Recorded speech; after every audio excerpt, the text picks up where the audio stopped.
උරුමියෝ හරියට මේ හානි කරනවානේ මේ ටැපියෝකා ට්‍රීස් වලට ඊට පස්සේ වාතයක්.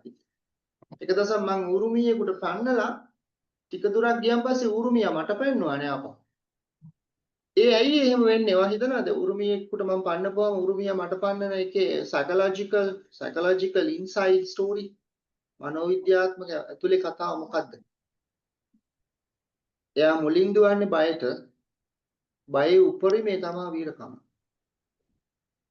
බයේ උපරිමේදී එයාට මරණ බය එනවා. මරණ බය ආවහම එයාට ආය ගන්න තීරණයක් නැහැ අසරණකමට. එයා ඒක බෑක්ෆයර් වෙනවා. අනිත් පැත්තට එනවා.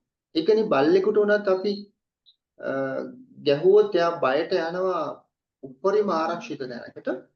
අපි හිතමු එයා ඇඳාස්සට ගියා කියලා. ඇඳාස්සට ගියන් පස්සේ අපි එයාට දිගින් දිගටම මොන හරි පොල්ලකින් හරි ඔහොම ඇනලා කරදර කරොත් එයා අපිට ඇග්‍රෙසිව් වෙනවා. ෆෙරෝෂස්.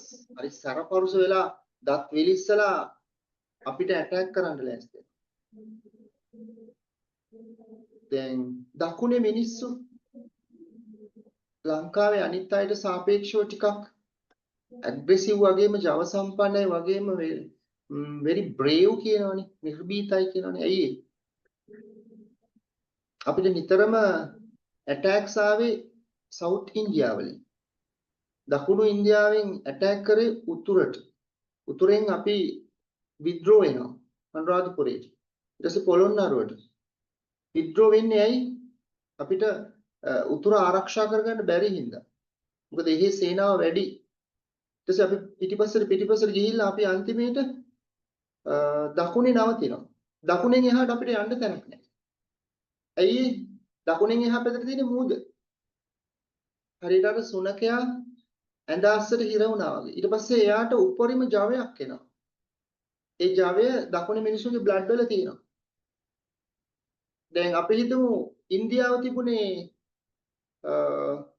දකුණට උඩින් කියලා එහෙනම් වීරෝදාර මිනිස්සු බ්‍රේව් මිනිස්සු බිහිවෙන්නේ උතුරේ විද්‍රෝ වෙලා එන ස්පිරිට් එක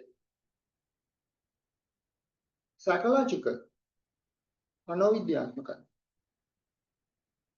okay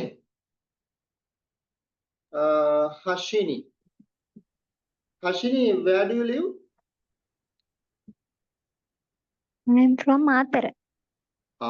ඒක ඉස්සල්ලා කිව්වට වඩා එන ගැම්මෙන් කිව්වේ ඈ දැන් මගේ කතාව ඇහුවට පස්සේ I am from Matara yes අපි ආයසරයක් අහමුද ඒක Hashini where are you from I'm from Matara. yes okay